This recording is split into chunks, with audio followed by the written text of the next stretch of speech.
today's show, a local auctioneer is best in the state. Sumter Today starts now. Presented by the Sumter Opera House, USC Sumter, and Colonial Healthcare.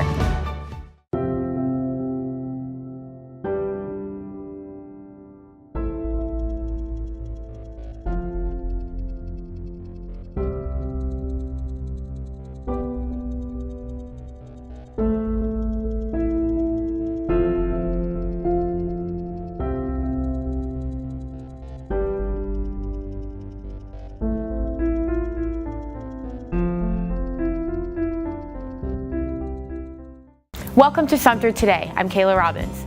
Today we're taking you behind the scenes of the state championship auctioneer because he lives and works right here in Sumter County. Rafe Dixon recently was named the South Carolina Auctioneers Association 2018 Grand Champion Auctioneer, so we talked with him about his tongue twister skills and what it takes to run an auction. But first, let's hear our trivia question for the day. Stay tuned at the end for the answer. When was the last time USC Sumter baseball won a national championship? Was it A, 2015, B, 2009, C, 2008, or D, never? Auctioneers are problem solvers. Very few people come to me and say, hey, I need you to have an auction. They may not even realize it's a problem, but it is a problem, and that's what I do. I've never had 2 days that were alike. There's always different. I've never sold the same asset, identical thing twice. It's always a different situation, a different problem that has to be solved. So that's what makes it fun, is every day is different. I have sold from coast to coast. I've also been to California and sold a vineyard there, and so worked in auctions in Texas and Georgia and North Carolina and South Carolina, just all over the country. I've even been to Costa Rica a time or two to sell real estate at auction. I think the most expensive thing that I've ever sold was a ranch in Montana. It was a 3,500 acre parcel that was sold for a little over $4 million. I came from an agricultural background. I sold cotton gin machinery, and prior to that had sold fertilizers and ag chemicals and seed.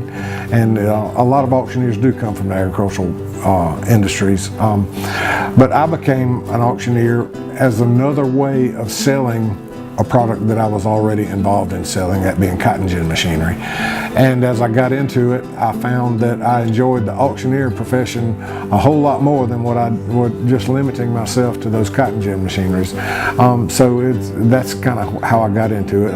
I made the transition from cotton gins full-time to part-time auctioneering, and in 2007 became full-time auctioneer. Calling bids is a matter of saying, I have an amount and I would like another amount.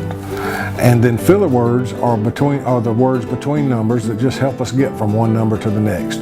Every auctioneer has their own favorite filler words. But that's just what they are, is filler. Well, the competition was a statewide competition. It's conducted by the South Carolina Auctioneers Association. It's been going on for a number of years. And it's really a competition where we have two parts to the competition. One is an interview where we're on stage and we're asked a few questions, and we don't know what the questions are beforehand. And we have to answer them, and we're judged on our poise and our ability to think on our feet and answer that question there. And then we sell a few items. And there are 5 judges, 3 of whom are auctioneers. The other 2 are maybe from the general public, and they have a score sheet.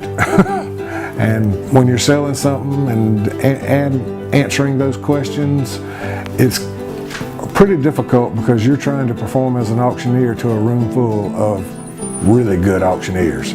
I've been in the competition for a number of years, and I've come in 3rd place a couple of times before this year and was able to win it this year. It's an honor, it really is, and it's humbling that I was picked, because the competition is good auctioneers, but it's friendly competition. By competing, we all get a little bit better every time, and it does take practice to stay proficient. A lot of times what's fun is just practicing taking a bid from every telephone pole you pass when you're driving down the road. Some people might call bids in the shower instead of singing. I don't know. And doing tongue twisters. doing tongue twisters. Somewhere right over there is a sheet of tongue twisters I have to practice. I'm going to go to an advanced bid calling seminar in preparation for going to the International Auctioneer Championship, and they sent me some tongue twisters to try and get proficient with, you know, and a couple of them were new ones to me, but a couple of them were some that I knew. You know, Betty Biter brought some butter, but it made her batter bitter.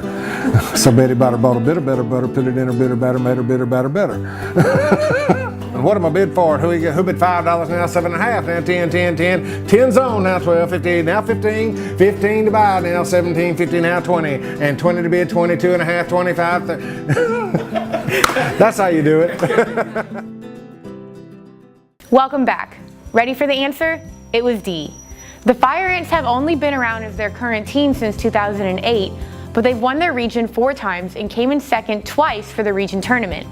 In 2015, they made it as far as the National Junior College Athletic Association World Series. That's it for today's show. Sunday's paper will have a story about Bates Middle School's intergenerational program that is aiming to connect young students with adults, so be sure to grab a copy. Also, make sure to set your clocks back an hour on Sunday for daylight savings time. First responders and the Red Cross always recommend to change your smoke and carbon monoxide detector batteries at this time too. From the Sumter Item, I'm Kayla Robbins. Have a great weekend, and we'll see you on Monday.